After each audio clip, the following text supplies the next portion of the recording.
Hey ladies and gentlemen, welcome back to yet another crypto video. As always, it is Nick here, back with your daily crypto content. I hope every crusader who is watching this video is having a great day or a great night wherever you guys are in this beautiful world. Today we are going to be talking about Ripple and XRP. I'm going to kind of give you guys some insights overall on Flare as well, because I do think that this partnership that we just seen is kind of interesting to really look at. So nonetheless, let's jump into it. So first and foremost, I have this tweet from me personally. Now this is regarding the idea of Ripple's customers will never use XRP. They only use RippleNet, which we see kind of go around all the time. It's kind of like something that a lot of people kind of add in for FUD, if you will. Now, I do say for those who are misinformed on how XRP differs from Ripple and how it will be utilized, here you go. Now, this video, this actually is an older video, but Brad Garlinghouse actually pretty much explains this perfectly. So let's watch this together. There's a company called Ripple, and Ripple is focused on solving the exact problem you described. How do we make cross-border payments massively more efficient for remittances, for corporates?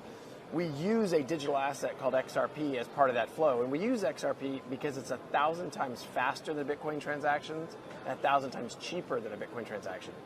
We think the utility of XRP is such that it's the most efficient digital assets to solve this problem on cross-border payments. So Ripple, the company, is really building on top of this open source ecosystem that I call the XRP ecosystem.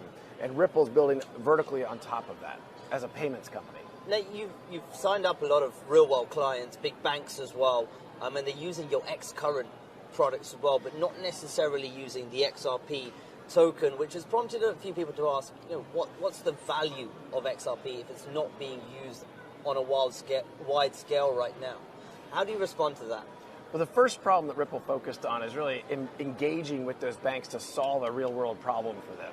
So we've been successful, as you mentioned, signing up over 100 banks using a product we call X-Current. And X-Current allows two banks to settle in fiat, but basically in real time. Today that takes days, it's very expensive, and it has a very high error rate, as high as 6%.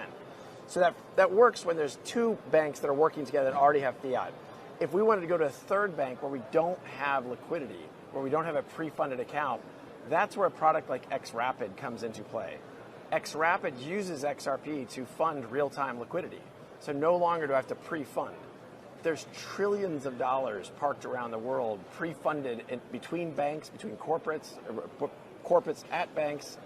And if we can make those trillions of dollars more efficient, we make the entire global financial ecosystem more efficient. And when do you expect that kind of product actually to be rolled out a little bit more? I mean, you've obviously done the initial work with getting some of those banks on board to the X-Current product. So when does XRP begin to become more useful to those institutions? So we launched XRapid, the product we were just talking about. We launched that as a beta product late Q3, early Q4 last year. We announced our first pilot customers on XRapid in. So to really kind of dumb it down for you guys, like basically he's mentioned X-Current and XRapid. Now, if you guys don't know what X-Current is, it's basically their own software that is the solution for banks to really kind of instantly settle their payments. Right now, most cross-border payments or payments in general are all kind of pre-approved. That's why when you make a payment, say for so you go and get gas at a gas station, right? And you check your bank statement, it's still in authorization. It's still waiting to settle fully. You might not, have your bank, account amount pretty much settled at a real-time basis. So you actually don't know how much money is in your bank on a real-time basis. So X-Current's pretty much solving that, and it is using pretty much like end-to-end tracking, as well as kind of really settling that in real time instantly. Now it is going to be utilizing XRP, as he did mention, to really kind of make sure that those cross-border payments are settled. Now, when he's talking about XRP being utilized, he's saying bank to bank, if they are utilizing the same fiat currency or CBDC in this instance, it's totally fine. They don't need XRP. Now, say for so if a bank in the United States is trying to transact with a bank in, for example, China, they would need XRP to convert that currency over and pretty much receive it on the other end, if that makes sense. Now, they would basically be able to message each other This is in a real-time basis, like he said. It's instantly, and that basically confirm the payment and pretty much deliver it instantaneously, and it will show up in your bank statement and stuff like that instantaneously, or in this instance, the bank's statement for the most part, as this is for more so enterprise and institutional use case value, if you will. So that's basically how Ripple and XRP kind of differ from each other. That is pretty much how XRP will be utilized. It doesn't mean that if they are utilizing RippleNet or anything like that, that it's not going to be utilized. Trust me, it will. It is just kind of utilized when it needs to be, not all the time, if that makes sense. So let me know what you guys think about that in the comments below. So let's jump into this now. This isn't really anything to regard XRP or Ripple. I just thought this was very funny to kind of analyze. So we do see Congressman Brad Sherman gets biggest donations from big banks Foundation for Economic Education. Now this is actually after he said, exposed Congressman trying to shut down cryptocurrency gets biggest donations from big banks and financial institutions. He was pretty much trying to say that they have a video here. I'm not going to record the video or anything like that, but basically he was talking about the fact that cryptocurrency is out of control, that it should never be utilized. He wants it all banned, and now he's getting a donation from these banking sectors. It really kind of goes to show you that everything in this game, everything in the financial system is all manipulated. It all is. Even here, they're saying, Sherman said, cryptocurrencies are highly volatile. So if one person makes $1 million and 9 lose $100,000, Coinbase makes money. The millionaire goes on TV and says how wonderful it is, and 9 others do not retire in dignity. It's so all right, so he gets a big donation from banks. Where's my donation from the banks? That's exactly how life is. Not everybody will become a millionaire off of crypto. Only those who are smart individuals who have the courage to that, have the time, the patience, and everything to really kind of look at the market, analyze it from a technical standpoint, add a realistic value to it as well.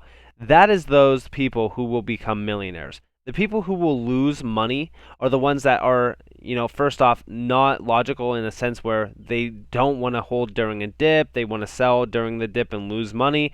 That's those types of people.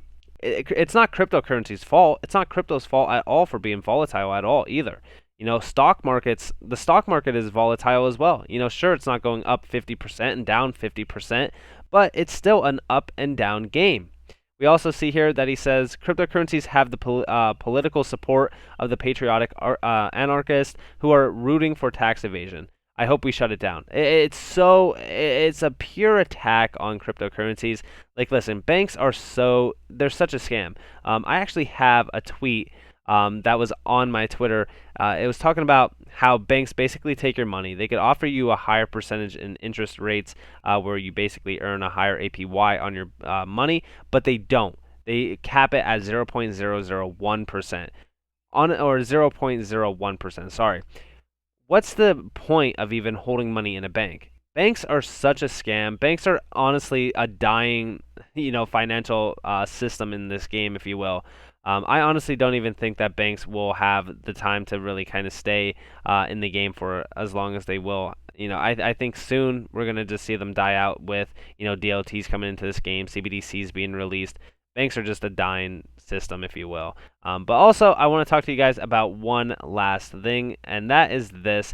We're seeing hundreds of financial institutions around the world choose RippleNet to offer peace of mind payments to their customers. Now, the reason why I bring this up, and the reason why I'm even talking about this, right, is because this all goes back to the SEC case. We're seeing more adoption happening for Ripple. We're seeing a lot more things happening with XRP as well. And it kind of goes into question on, if Ripple's still being innovative, if they're still seeing partnerships happening, they're bringing on new hires that are, massive giants. For an example, the treasurer of the United States, Rosie Rios, pretty much joining the team. It really kind of goes to show you what's going to be happening, right? These people aren't going to join onto a dying company. They're not going to join onto a company that they don't believe in, or they don't, think that is going to win the SEC case. When we talk about this, right, we also have to go back to this video, because this is also a big key component to things, where we are seeing, yeah, sure, they have hundreds of financial institutions around the world that are choosing RippleNet, but they're not going to choose XRP, right? Because that's the biggest thing here. They're not going to choose XRP. They're not going to utilize it. Even this, right? Is XRP required for RippleNet that these hundreds of companies are using?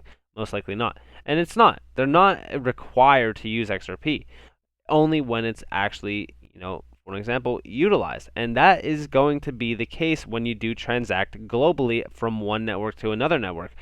For an example, I use the example moving money from the US to China. They would have to use XRP in that instance. A lot of the times, XRP will be utilized in a sense of where we're not kind of seeing it. It's almost like a ghost currency, if you will, but it is still being utilized, and that will reflect in terms of utility aspect driven prices. So, to really kind of further this, I definitely do think that Ripple is going to outpace a lot of the assets in this space. I think that it's an easy top 3 asset. I still think that it's a top, I'm not going to say that's like a top 1 because I know that a lot of people will pretty much, jump out of their seats and, call me a shiller or whatever. But I do think that this has the power to really kind of flip for the number 1 spot in terms of utility-driven prices and aspects. So let me know what you guys think about XRP and stuff like that down in the comments below. As always, I hope that you all enjoyed this video. If you guys did, definitely leave a like, subscribe, turn notifications on. If you guys do want more free content, you guys can follow me on Twitter at NCashOfficial. You guys could also join the free Discord down in the description below. I hope that you all have a beautiful day or a beautiful night wherever you guys are in this beautiful world. This has been Nick. Peace out.